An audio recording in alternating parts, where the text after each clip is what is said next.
Hello students, मैं सुधा स्वागत करती हूँ आप सबका आपके अपने चैनल तैयारी ऑनलाइन में। आज हम डिस्कस करेंगे क्लास 9th का वर्कशीट नंबर 22। वर्कशीट है 24 अगस्त 2020 का और आज का हमारा टॉपिक है सांवले सपनों की याद। तो चलिए डिस्कस करते हैं वर्कशीट नंबर 22।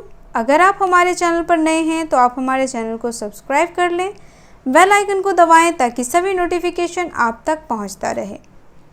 वीडियो पसंद आए तो इसे लाइक करें, साथ ही अपने दोस्तों को भी शेयर करें ताकि उन्हें भी वर्कशीट नंबर 22 को सॉल्व करने में हमारी वीडियो से हेल्प मिल सके। तो चलिए स्टार्ट करते हैं worksheet number 22। Worksheet number 22 Hindi का वर्कशीट है, सांवले सपनों की याद, और यह क्लास 9th का है। तो यहाँ देखिए गद्यांश दिया है, गद्यांश को हमें ध्यानपूर्वक पढ़कर पूछे गए प्रश्नों के उत्तर देना है। तो चलिए गद्यांश पढ़ते हैं। गद्यांश क्या है हमारा? मिथकों की दुनिया में इस सवाल का जवाब तलाश करने से पहले एक नज़र कमज़ोर काया वाले उस व्यक्ति पर डाली जाए जिसे हम सालिम अली के नाम से जानते हैं। उम्र को सती तक पहुंचने में थोड़ी ही दिन तो बच रहे थे। संभव है लंबी यात्राओं की थकान ने उनके शरीर को कमज़ोर कर दिया हो और कैंसर जैसी जानलेवा बीमारी उनकी मौत का कारण बनी हो, लेकिन अंतिम समय तक मौत उनकी आँखों से वह रोशनी छीनने में सफल नहीं हुई जो पक्षियों की तलाश और उनकी हिफाजत के प्रति समर्पित थी। सालिम अली की आँखों पर चढ़ी दूरबीन उनकी मौत के बाद ही तो उतरी थी। उन जैसा वर्ड वाचर शायद ही कोई हुआ हो, लेकिन एकांत क्षणों में सालिम अली बिना दूरबीन के भी देखे गए हैं।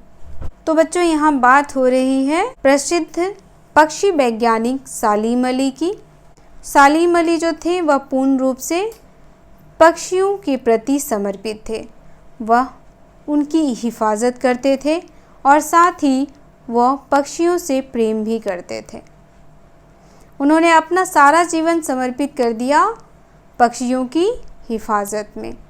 उन्हीं से संबंधित कुछ महत्वपूर्ण बातें इस गद्यांश में हैं। यहाँ पे बात की गई है सालिम अली की ढलती अवस्था के बारे में। जैसे जैसे उनकी अवस्थाएं ढलती जा रही है वैसे वैसे वह कमज़ोर होते जा रहे हैं। धीरे धीरे उनकी नज़रें भी कमज़ोर होती जा रही है, साथ ही उनका शरीर भी कमज़ोर होता जा रहा है और उसके साथ ही उन्हें कैंसर जैसी बीमारी भी है जो उनकी मौत की सबसे बड़ी वजह है। तो यहाँ लेखक यही बता रहे हैं कि सालिम अली ने अपनी पूरी ज़िंदगी पक्षियों की हिफाजत में समर्पित कर दी और अपने जीवन के अंतिम क्षणों में भी वह बिना दूरबीन के पक्षियों को ही देख रहे थे। अब यहाँ देखिए कुछ महत्वपूर्ण शब्द दिए हुए हैं, उनके अर्थ भी हम जान लेते हैं। मिथक शब्द का अर्थ है वैसी प्राचीन कहानी या उसके पात्र जो नई स्थितियों में नए अर्थ को प्रकट करते हैं, मिथक कहलाता है। काया शब्द का अर्थ है शरीर। उम्र की सती यानी आयु का 100वां वर्ष। जब कोई व्यक्ति 100 साल का हो जाता है तो हम उसे कहते हैं उम्र की सती यानी आयु का 100वां वर्ष। हिफाजत यानी सुरक्षा। वर्ड वाचर यानी पक्षियों का अवलोकन करने वाला। एकांत अकेलेपन में। अब चलिए गद्यांश में पूछे गए प्रश्नों के उत्तर जान लेते हैं। पहला प्रश्न हमारा है कमज़ोर काया वाले व्यक्ति का नाम क्या है? कमज़ोर काया शब्द का अर्थ क्या होगा बच्चों? आप हमें कमेंट में बताएं। तो यहाँ देखिए इसका उत्तर हो जाएगा कमज़ोर काया वाले व्यक्ति का नाम है सालिम अली। इसका उत्तर होगा सालिम अली। दूसरा प्रश्न देखिए, दूसरा प्रश्न हमारा है लेखक ने सालिम अली की मृत्यु के किन कारणों पर चर्चा की है? तो सबसे पहले यहाँ देखिए लेखक बता रहे कि सालिम अली जो है अब वह बूढ़े हो गए और साथ ही यात्राओं की थकान भी है, यानी जीवन का वह एक पल जिसमें यह महसूस होना कि वह बस बहुत हो चुका। कमजोरी बढ़ती उम्र के साथ अब उनका शरीर भी कमज़ोर होने लगा था और साथ ही उन्हें कैंसर जैसी खतरनाक बीमारी थी जो उनकी मृत्यु का कारण बना। अगला प्रश्न हमारा है, लेकिन अंतिम समय तक मौत उनकी आँखों से वह रोशनी छीनने में सफल नहीं हुई जो पक्षियों की तलाश और उनकी हिफाजत के प्रति समर्पित थी। इस पंक्ति में किस रोशनी की बात की गई है? आप अपने विचार लिखिए। तो बच्चों, इस पंक्ति में सालिम अली का पक्षियों के प्रति प्यार और समर्पण की भावना और साथ ही उनकी हिफाजत के प्रति उनका समर्पण जो था उसी को रोशनी के रूप में व्यक्त किया गया है। अगला प्रश्न हमारा है, गद्यांश में आए विशेषण शब्दों को छांटकर उनके भेदों के नाम लिखिए। तो सबसे पहले बच्चों, विशेषण किसे कहते हैं यह जानना बहुत ज़रूरी है। जो शब्द संज्ञा और सर्वनाम की विशेषता बताता है उसे हम कहते हैं विशेषण। और विशेषण के कुल 8 भेद होते हैं। कौन कौन से? गुणवाचक विशेषण जिसमें गुण बताया जाता है, उसके बाद संख्यावाचक विशेषण जिसमें संख्या बताया जाता है, संख्या का बोध होता है, परिमाणवाचक विशेषण, सर्वनामिक विशेषण, व्यक्तिवाचक विशेषण, प्रश्नवाचक विशेषण, तुलनाबोधक विशेषण और संबंधवाचक विशेषण। तो चलिए अभी हम विशेषण के बारे में ज़्यादा डिस्कस नहीं करेंगे। जो मुझे महत्वपूर्ण लगा वो मैंने आपको बता दिया। अब कह रहा है कि इसमें से हमें क्या करना है? विशेषण छांटना है।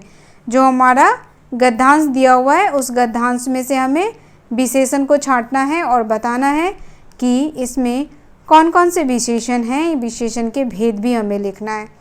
तो चलिए इसका उत्तर देखते हैं। यहाँ देखिए प्रश्न नंबर 4 का उत्तर। पहला शब्द है हमारा कमजोर काया। कमजोर काया क्या बता रहा है? गुण बता रहा है। तो इसे हम कहेंगे गुणवाचक विशेषण। ठीक है। दूसरा हमारा देखिए थोड़े, थोड़ा, बहुत, ज़्यादा, ये क्या बताता है? परिमाण। तो इसे हम कहेंगे परिमाणवाचक विशेषण। और आप इसमें से और भी विशेषण छांट सकते हैं। आप विशेषण को छांट के हमें कमेंट में बताइए। तो चलिए अब अगले प्रश्न को देख लेते हैं। अगला प्रश्न हमारा है, क्या आपने भी मोबाइल, टीवी आदि से दूर रहकर एकांत के क्षणों को महसूस किया है? आप एकांत में क्या महसूस करते हैं? अपने विचार लिखिए। तो यह गतिविधि है जिसे हमें करना है। अब यहाँ कह रहा है कि क्या आपने भी मोबाइल, टीवी आदि से दूर रहकर एकांत के क्षणों को महसूस किया है? तो हाँ, हमने भी मोबाइल, टीवी आदि से दूर रहकर एकांत के क्षणों को महसूस किया है। जब कभी हम एकांत में होते हैं तो हमें बहुत अच्छा लगता है और साथ ही हम अपने आसपास की चीज़ों को महसूस कर पाते हैं। जब कभी आप सुबह सुबह उठते हैं और सुबह सुबह में कभी आप अकेले छत पे घूम रहे होते हैं या आप अपनी बालकनी में होते हैं तो आप क्या महसूस करते हैं? उस समय हम सभी प्रकृति की उस सुंदरता को महसूस करते हैं जो दिन भर के भागदौड़ में नहीं कर पाते। तो यहाँ पे आपको अपने विचार लिखने हैं। आप अपने विचार लिख करके हमें कमेंट में बताएं।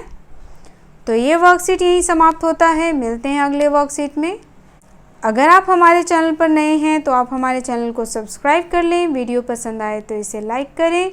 साथ ही अपने दोस्तों को भी शेयर करें ताकि उन्हें भी हमारे वीडियो से वर्कशीट को सॉल्व करने में हेल्प मिले। तो मिलते हैं अगले वर्कशीट के साथ। आप सबका धन्यवाद।